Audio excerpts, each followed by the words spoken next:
ओम नमः शिवाय। नमस्ते। आज मैं आप लोगों को वक्री गुरु के बारे में बताना चाह रही हूँ।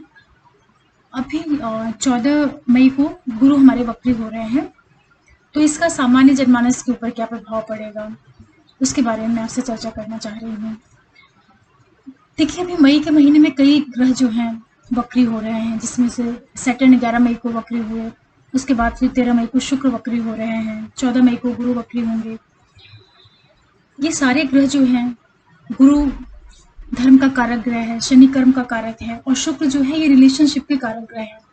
तो एक साथ इतने ग्रह जब वक्री हो रहे हैं तो इसका हमारे सामान्य जनमानस के ऊपर क्या प्रभाव पड़ेगा, और इंडिविजुअली हर एक व्यक्ति के ऊपर इसका क्या प्रभाव आएगा, और हमारे भारतवर्ष के ऊपर, ये कह लीजिए कि संपूर्ण विश्व के ऊपर इस वक्री गुरु का क्या प्रभाव पड़ने वाला है, उसके बारे में मैं आपसे संक्षिप्त में चर्चा करना चाह रही हूँ। देखिए, गुरु का ये जो वक्री पीरियड है, ये 14 मई 2020 को 14 मई 2020 को ये गुरु वक्री हो रहे हैं, और ये 14 सितंबर 2020 तक रहेंगे। 122 दिन का ये इनका वक्री पीरियड है। तो इस पीरियड में आपको करना क्या है कि जितने भी आपके पेंडिंग काम हैं आप उनको कंप्लीट कर लीजिए 122 दिन में, और साथ में कोई भी नया काम इस पीरियड में आप मत शुरू करिएगा, क्योंकि जब भी कोई ग्रह वक्री होता है तो जो उसके पेंडिंग काम बचे रहते हैं उसको पूरा कराने के लिए आता है। उस पीरियड में कोई नया काम नहीं स्टार्ट करना चाहिए, नहीं तो वो बाद में चल के आगे चलकर उस काम में किसी न किसी तरह की बाधा आने की संभावना बढ़ जाती है। तो जब ये गुरु वक्री होंगे तो गुरु हमारे काल पुरुष की पत्रिका में नवम और 12वें भाव के मालिक होते हैं। नवम और 12वें भाव के मालिक होने का मतलब हुआ कि ये मोक्ष त्रिकोण के मालिक हैं। तो जब ये मोक्ष त्रिकोण मतलब कि नवम स्थान में जब ये वक्री होंगे तो 1, 5, 9 को एक्टिवेट कर देंगे, और इसके साथ साथ में ये क्या करेंगे कि 4, 8 और 12 भावों को भी एक्टिवेट कर देंगे, मतलब कि धर्म मोक्ष त्रिकोण दोनों ही एक्टिवेट हो जाएगा। तो ऐसी स्थिति में जो सामान्य व्यक्ति है, जो सामान्य जनमानस है, वो सभी के सभी अपने धर्म की ओर उनका रुझान बढ़ेगा, अपने जड़ों की तरफ वो लौटना शुरू करेंगे। अभी तक क्या था कि लोग बहुत ज़्यादा सक्सेस के पीछे भाग रहे थे, बहुत ज़्यादा वो फिजिकल जो उनकी अचीवमेंट्स थी उनके पीछे वो बिल्कुल भागते जा रहे थे, और अपनी बेसिक चीज़ों से, अपने जड़ से वो दूर होते चले जा रहे थे। तो ये वक्री गुरु जब आए हैं ट्रांजिट में, तो ये लोगों की जो मानसिकता है, जो उनका इंटरेस्ट है, वो उनके जड़ों की ओर, उनके धर्म की ओर उनको प्रेरित करेंगे। और इस पीरियड में आपने देखा होगा कि ये जो हमारा कोरोना पीरियड है, इस समय ऐसी स्थिति निर्मित हुई है कि हर एक व्यक्ति के अंदर कहीं ना कहीं परिवर्तन आया है। वो सोचने के लिए विवश हो गया है कि धन आवश्यक तो है, लेकिन उससे ज़्यादा आवश्यक हमारा जीवन है, हमारे संबंध है। तो ये वक्री गुरु हमें इसी ओर आगे बढ़ाने का काम करेंगे। इसके बाद क्या है कि जब हमारा धर्म मोक्ष एक्टिवेट होगा तो हर एक व्यक्ति की जनमानस की जो रुचि है वो आध्यात्म की ओर, धर्म की ओर बढ़ेगी। लोग इस पीरियड में बहुत ज़्यादा मेडिटेशन, योगा, इनकी ओर उनका रुझान बढ़ेगा। और आप देख भी रहे होंगे कि जितने भी हमारे पुराने धार्मिक सीरियल्स थे इस पीरियड में, वो सारे के सारे निकल करके वापस आ रहे हैं, और जो लोग इन चीज़ों को नहीं जानते थे वो भी इन चीज़ों को देख रहे हैं और सीख रहे हैं। तो ये सारे इफेक्ट जो है शनि और गुरु का जो एक साथ गोचर में मकर राशि में आना है, उसका ही एक तरीके से ये प्रभाव है। अब जब ये वक्री होंगे गुरु भी और सैटर्न भी, तो ये दोनों कंबाइंड रूप से व्यक्ति को धर्म की ओर मुड़ने की तरफ प्रेरित करेंगे। उसके अलावा क्या है कि देखिए, गुरु हमारे कालपुरुष की पत्रिका में 9 और 12 भाव के मालिक होते हैं। इस तरीके से ये 3 ये धर्म त्रिकोण और 3 ये मोक्ष त्रिकोण को एक्टिवेट करते हैं। और साथ ही साथ जब ये अपने 5वें, 7वें और 9वें दृष्टि से देखेंगे तो इस तरीके से एक साथ कितने भावों को एक्टिवेट कर देंगे कि मतलब 3 और 3 6 और प्लस ये लगभग 9 भावों को ये प्रभावित कर रहे हैं वक्री गुरु। तो आप समझ सकते हैं कि इनका कितना ज़्यादा प्रभाव जनमानस के ऊपर पड़ेगा। हर एक व्यक्ति का जो रुझान है वो अंदर की तरफ लौटेंगे हर एक लोग, और अपना एक उनके अंदर एक आध्यात्मिक टेंडेंसी बढ़ेगी, उनकी जो आध्यात्मिक प्रवृत्ति है उस ओर सबका झुकाव बढ़ेगा। उसके बाद क्या करेंगे गुरु, यहाँ पे गुरु, चूंकि गुरु का जो वक्रत्व है वो उत्तराषाढ़ा नक्षत्र में होगा, और उत्तराषाढ़ा जो नक्षत्र है वो सूर्य का नक्षत्र है, और सूर्य का नक्षत्र होने के कारण जो ये उत्तराषाढ़ा नक्षत्र है ये अपने जो अर्थ त्रिकोण है, जैसे कि हमारी जो द्वितीय राशि वृषभ है, वहाँ पे हमारा कृतिका नक्षत्र पड़ता है, और उसके बाद जो छठी राशि कन्या है, वहाँ पे उत्तरा फाल्गुनी नक्षत्र आ रहा है जो सूर्य का नक्षत्र है। तो गुरु का जब ये वक्री पीरियड उत्तराषाढ़ा नक्षत्र में होएगा, जो कि सूर्य का नक्षत्र है, तो ये क्या करेंगे, गुरु सूर्य के नक्षत्र में आएंगे और साथ में ये गुरु सूर्य के नक्षत्र को भी एक्टिवेट कर देंगे। तो इस तरीके से होगा क्या कि एक साथ ही हमारे धर्म त्रिकोण भी एक्टिवेट हो जाएंगे, मोक्ष त्रिकोण भी एक्टिवेट होंगे। काल पुरुष के पत्रिका में जो गुरु का एक जो ऑक्युपाई करते हैं 9वें और 12वें भाव को, उसको भी वो प्रभावित करेंगे। साथ में चूंकि उनका उत्तराषाढ़ा नक्षत्र में उनका वक्री पीरियड जाएगा, तो सूर्य के नक्षत्र में होने के कारण चूंकि सूर्य का जो ट्राइन बन रहा है वो 2, 6 और 10 में भी बन रहा है।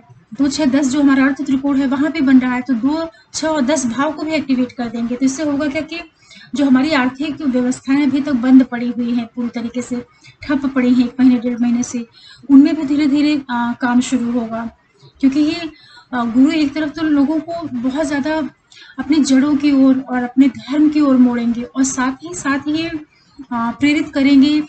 मतलब सरकार कोई ऐसा डिसीजन लेगी, सरकार कुछ ऐसे स्टेप उठाएगी कि जो हमारी आर्थिक गतिविधियां बिल्कुल बंद पड़ी हैं उस ओर भी कोई नई शुरुआत, और वो सेक्टर भी हमारा प्रोग्रेस की ओर बढ़ेगा। अब इसको ऐसे समझ लीजिए, क्योंकि गुरु का जो वक्रत्व पीरियड है वो उत्तराषाढ़ा में सूर्य का नक्षत्र है, और सूर्य जो है सरकार से संबंध रखता है। अब सरकार से संबंध रखने के कारण गवर्नमेंट ही कोई ऐसा इनिशिएटिव लेगी कि वो सारी आर्थिक चीजों को फिर से वापस चालू करेगी और खोलेगी। तो इस वक्री पीरियड को आप इस तरीके से भी ले सकते हैं, इस तरीके से भी इसको आप देख सकते हैं। और देखिए, जो नवा स्थान होता है, एक तरीके से ये नवा स्थान हमारे ये रणभूमि को भी व्यक्त करता है, बैटलफील्ड को भी व्यक्त करता है। तो रणभूमि का मतलब ये नहीं है कि आज की तारीख में कोई युद्ध करने तो नहीं जा रहा है, लेकिन जो भी प्रेजेंट सिचुएशन बनी हुई है राहु और केतु एक्सिस में होने की वजह से, जो भी कोरोना वायरस से महामारी बीमारी फैली हुई है, तो एक तरीके से हर एक व्यक्ति एक तरह का संघर्ष ही कर रहा है, स्ट्रगल ही कर रहा है। तो ये वक्री गुरु इस चीज को भी व्यक्त करते हैं। इसके बाद क्या होगा कि सितंबर तक गुरु जो है इस तरीके से वक्री पीरियड में रहेंगे, और उसी समय जब ये गुरु हमारे वक्री पीरियड से निकल के पुनः मार्गी होंगे, और वही टाइम होगा सितंबर का महीना जबकि राहु केतु भी अपनी राशि छोड़ करके वृषभ राशि में प्रवेश करेंगे। तो कहने का तात्पर्य ये हुआ कि जब हमारे राहु और केतु 26-27 सितंबर 2020 को अपनी राहु मिथुन राशि और धनु राशि छोड़ करके जब वो दूसरी राशि में प्रवेश करेंगे वृषभ में, और राहु प्रवेश कर जाएंगे वृषभ में, और जो इधर केतु है वो वृश्चिक में आ जाएंगे, है ना। तो ये दोनों इधर प्रवेश करेंगे, और उसी वही पीरियड होगा जब गुरु वक्री से पुनः मार्गी हो जाएंगे, और वही टाइम रहेगा जब सैटर्न भी अपने वक्री पीरियड को छोड़ करके मार्गी की ओर बढ़ेंगे। तो ये सारा जो सितंबर का महीना होगा, ये करीब आप ये मान के चलो कि 17-18 सितंबर से लेकर के 27-28 सितंबर के बीच का जो पूरा कालखंड होगा, उसमें बहुत सी चीजें कंट्रोल में और एक लाइन पे आना शुरू हो जाएंगी। और इसके साथ साथ एक चीज आप और भी नोटिस करिए कि जब ये गुरु और शनि का जो ये कंबाइंड जो इन्फ्लुएंस आएगा, वो किस तरीके से आ रहा है, वो इस तरह से आ रहा है कि गुरु क्या कर रहे हैं कि गुरु और शनि दोनों मिल करके हमारे 9th house, 10th house, 10th, 11th और 11th, 12th जो हमारी आखिरी की जो 4 राशियां हैं धनु से लेकर के मीन तक, उस पूरे भाव को ये बहुत ज्यादा एक्टिवेट कर रहे हैं। तो उनके जीवन पर भी इसका बहुत गहरा प्रभाव पड़ेगा इस गोचर का, जो वक्री पीरियड का। इसके अलावा क्या है कि जब ये गुरु वक्री हुए उत्तराषाढ़ा नक्षत्र में, तो चूंकि उत्तराषाढ़ा गवर्नमेंट को शो करता है, तो इस पीरियड में जितने भी लोग हैं, समाज में जितने भी लोग हैं और कंट्रीज हैं, मतलब सभी लोग कंबाइंड वर्ल्ड लेवल पे गवर्नमेंट प्रशासन का कारक होता है। उत्तराषाढ़ा नक्षत्र जो है वो गवर्नमेंट प्रशासन का कारक है। तो हर एक व्यक्ति के अंदर एक जिम्मेदारी की भावना आएगी, मतलब हर एक व्यक्ति एक तरीके से सेल्फ रेगुलेटेड हो जाएगा, सेल्फ रिस्पॉन्सिबल हो जाएगा अपने काम को लेकर के, अपनी जिम्मेदारियों को लेकर के, और सोसाइटी के प्रति अपनी रिस्पॉन्सिबिलिटी को लेकर, सेल्फ के प्रति अपनी सारी अवेयरनेस को लेकर के। और ये सारा जो इफेक्ट आएगा वो बहुत पॉजिटिव ढंग से चीज़ों को लेके जाएगा। मतलब अभी जो हमारा सारा कुछ बहुत तकलीफ वाला है वो सारा कुछ एकदम धीरे धीरे, एकदम ग्रेजुअली, ये धीरे धीरे आगे चल के बहुत अच्छे से ये सारी चीज़ें सेट हो जाएंगी। इसके बाद क्या होगा कि जितने भी डॉक्टर्स हैं और वकील हैं, जो लोग सूर्य से संबंध रखते हैं, उनके भी व्यवसाय में, उनके प्रोफेशन में भी बहुत ज़्यादा प्रोग्रेस होगी। जो डॉक्टर्स हैं और एडवोकेट्स वगैरह हैं, इन लोगों के लिए भी बहुत अच्छा, ये बहुत अच्छा समय रहेगा, गुरु का जो वक्री पीरियड रहेगा। और दूसरा क्या है कि जब गुरु वक्री होते हैं, गुरु जो कि धर्म के कारक हैं, और जब ये वक्री होंगे तो लोगों को एक बहुत अलग ढंग से सोचने के लिए प्रेरित करेंगे।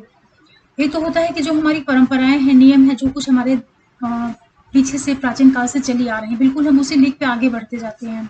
लेकिन जब ये गुरु वक्री होंगे तो हर एक व्यक्ति धर्म के क्षेत्र में भी जो भी तक बने हुए थे सिस्टम, उनसे थोड़ा अलग हटके, उनसे बहुत डिफरेंट तरीके से सोचना शुरू करेगा। तो ये सारी चीज़ें बहुत ही ज़्यादा, मतलब एक तरह किस्म का परिवर्तन लेकर के आएंगे। तो ये जो हमारे गुरु का वक्री पीरियड है, ये बहुत ही महत्वपूर्ण गोचर हो रहा है गुरु का। इस पीरियड का सभी राशियों के ऊपर बहुत ज़्यादा सकारात्मक प्रभाव पड़ेगा धर्म की दृष्टि से और उनके आत्म मूल्यांकन की दृष्टि से। तो मैं आशा करती हूँ कि गुरु का जो ये वक्री पीरियड है 122 दिन का, इसका सभी लोग और जितना संभव होगा इसका अपने पॉजिटिव ढंग से इसका इस्तेमाल करेंगे और अपनी लाइफ को बहुत सार्थक बनाएंगे। इसी के साथ मैं आप लोगों से एक रिक्वेस्ट करती हूँ कि अगर आप मेरा चैनल पहली बार देख रहे हैं तो प्लीज़ आप इसे ज़रूर से सब्सक्राइब कर दें, लाइक करें और शेयर करें। सभी को ये फॉरवर्ड भी करें। अगर आपको किसी भी तरह के कोई क्वेश्चन हो तो आप कमेंट बॉक्स में जाके लिख सकते हैं, या फिर आप लिंक में नीचे मेरा डिटेल्स दिया होगा, उसमें आप जा करके मेरे से कॉन्टैक्ट कर सकते हैं। नमस्कार, नमस्कार।